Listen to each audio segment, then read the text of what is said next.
Imogen, thank you for the question, and good evening, everybody. Does this work? Can you hear me?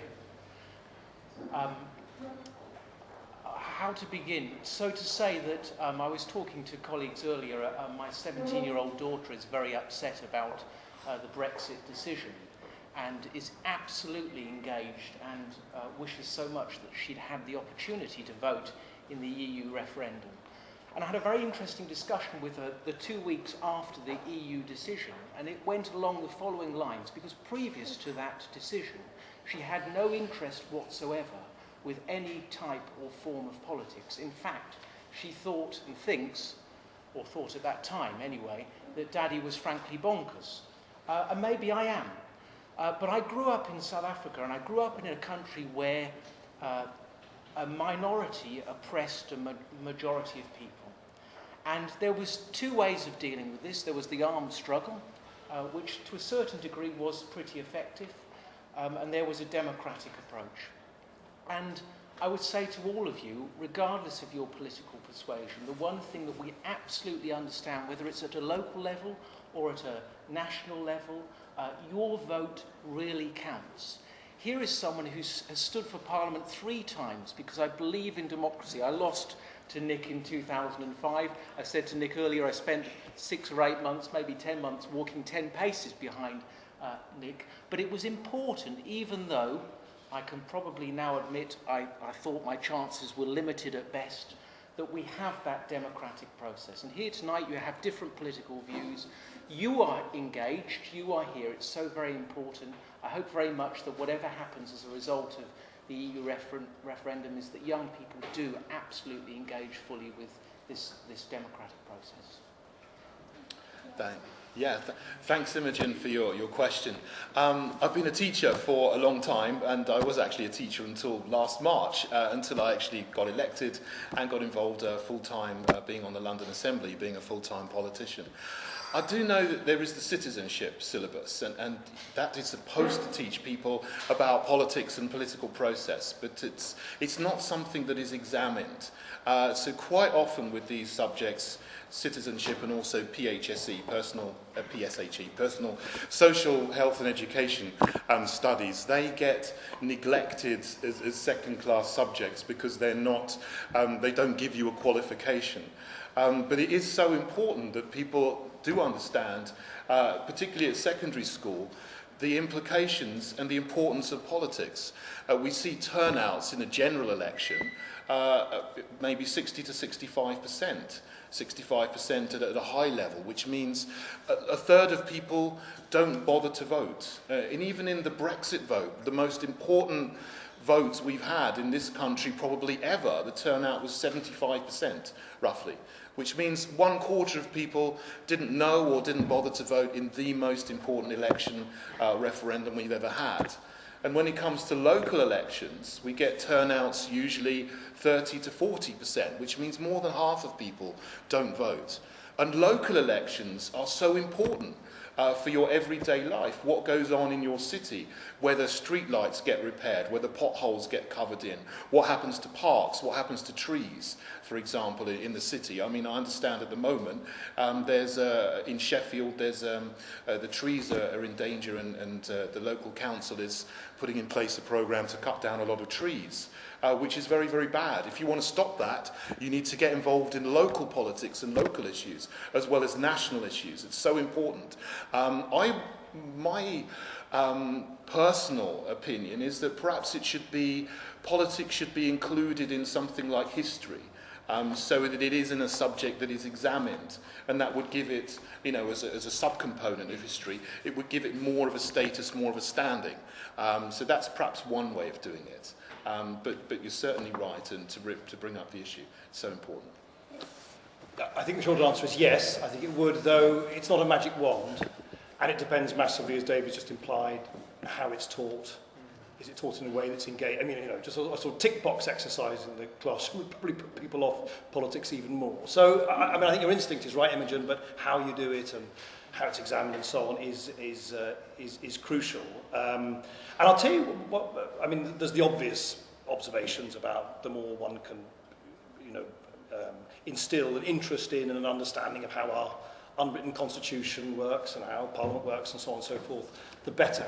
But there's something else which is a bit more, which I think goes a bit deeper to the political malaise that exists, not just here, but actually across the democratic world, which is that for various complex reasons, and they're not anybody's fault, it's not a question of blame, but for various complex reasons, we're losing what is actually, in my view, the central gift of a democracy, which is that democracy is a peaceful way by which complex societies bridge a lot of internal differences, and where people are forced to accommodate themselves to other people's points of view and peacefully agree that they're going to collectively move forward and reconcile as much as they can those alternative points of view. And one of the things that's happened is, yes, there's indifference and cynicism and boredom and oh to hell with all politicians, I don't trust or like any of them. But there's something else which is going on, which is a belief increasingly that politics is about sort of push-button protests on single issues. You know, you get an email from a campaign group, write to your MP to protest on this, write to this, right? And it's great, but it's based on something which I think is fundamentally different to what a mature democracy is about. Mature democracy is actually most of the time about balancing different interests and competing choices for which sometimes there isn't a perfect answer. And I think what we're losing at the moment is everybody yells at each other, as everybody furiously either agrees or disagrees with each other online, as the relationship between politicians and the media becomes curdled and poisonous, is where I think democratic debate is becoming a debate where people just yell at each other in ever more uncompromising terms. And it's why you get this very nasty vilification. That is not what a democracy is about. And one final illustration. I'm sure all of us have, in one way or another, been involved with an organisation called Bite the Ballot. And I participated in an exercise that they did at a school just up the road in my constituency, where they got a group of kids together, and they said they had £100 to spend, and they had to decide what would go on defence, what would go on pensions, what would go on education, what would go on health, and so on and so forth.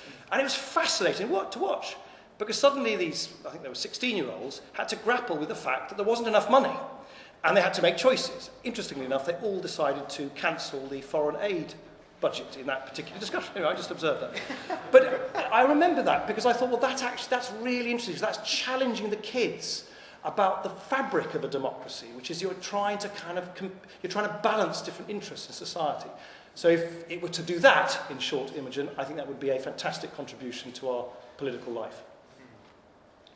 Well, I think there are three things that you could do at a sort of mechanistic level, and one of them is better citizenship education and making it at the heart of what schools do. And I think that's tremendously important, and we made, when we were in government, some moves towards that, but frankly not good enough, and it slipped away. I think the second thing that I would do is introduce votes at 16, because 16-year-olds have an awful lot of responsibilities, and I think engaging in votes, giving them the right to participate, would make an enormous difference. And I would link it to more effective systems of voter registration. And I've been working both with Hallam University and with the University of Sheffield on introducing integrated systems of student enrolment and voter registration, so that it's easier when elections come along to participate. Now, I think those three things taken together, letting people learn about politics, letting them exercise their opportunity to participate at a younger age, because all the evidence is that the earlier that you participate, the more likely you are to vote throughout your life. And having more effective systems of voter registration could make a difference. But those are all mechanistic. I think that what we need to do as well is, as politicians, have policies that speak to young people. And there is a sort of relationship between young people, even those who have their vote, not exercising it, and politicians not paying sufficient attention to young people. So over the period of the last government, I think, whereas older people had most of their rights protected, not necessarily arguing against it, triple lock on pensions and all sorts of things, young people were screwed over with trebling of tuition fees, the abolition of the education maintenance allowance, the crisis in mental health services particularly affecting young people. You could go through a whole load of things. And it was not unrelated to the fact that by and large young people don't vote, and politicians pay attention to people who do vote. If young people had voted at the last election, in the same proportion as over 65-year-olds, we would now not have a Conservative government, and we wouldn't be pulling out of the European Union. So I think it's a two-way thing. We've got to get policies right, we've got to get procedures right, and then young people have got to use those opportunities. Okay, well, I'm going to say I agree with David, and this is probably the only time this evening I'm going to say that. Oh, you never know. In that, one of the problems is because our schools are so much turned into exam factories, where pupils are shoved through exam after exam after exam, things like politics, citizenship, just get pushed out, squeezed out. And that's not the teacher's fault, it's not the school's fault, it's just the way it is. Now, Caroline Lucas, the Green MP, has actually been pushing the PSHE bill, which would make statutory require every government school to have education about politics and citizenship. It also includes things like sex and relationship education, education about things, really practical things that you need for your life, like first aid, like personal finance. We need that education for life, and it should be statutory, and that's got a lot of cross-party backing, but unfortunately not the government backing. But I'd actually go further than just having education about politics in schools. I want to make schools actually more democratic. I visited a brilliant little primary school in Camden in 2015, and they had obviously some very political teachers, and they'd been having their own election alongside the general election. And everyone there knew, and lots of pupils were telling me, that each class had elected a couple of people to run the school for a day. And so we had, the day after I was there, some 7-year-olds from year 2 were going to be running the school for a day. Now, I'm sure there were some limits. I don't think it was ice cream for every dish. But nonetheless, I think if you followed those kids through, what you'd see is they'd take part in politics much more because they'd understood what education, what voting was. It was a key part of their education and it affected their lives. So I think we've got to do that. I entirely agree with Paul that votes at 16 would make a huge difference.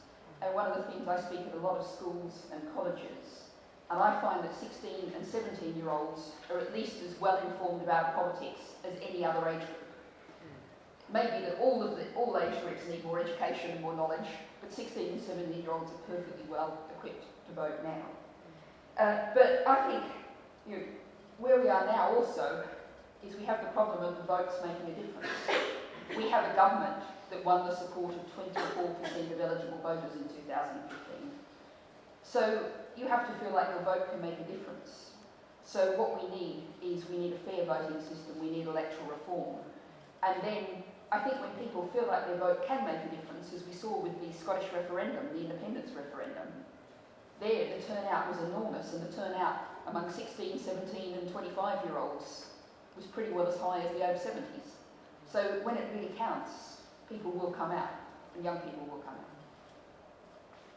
Thank you very much.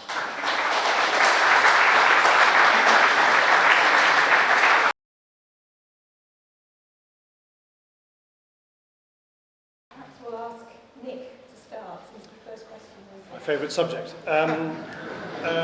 So just very quickly to recap on certainly from my point of view, a fraught history, but you'll remember the big change came in, was it 2003, when fees were first introduced by the then Labour government.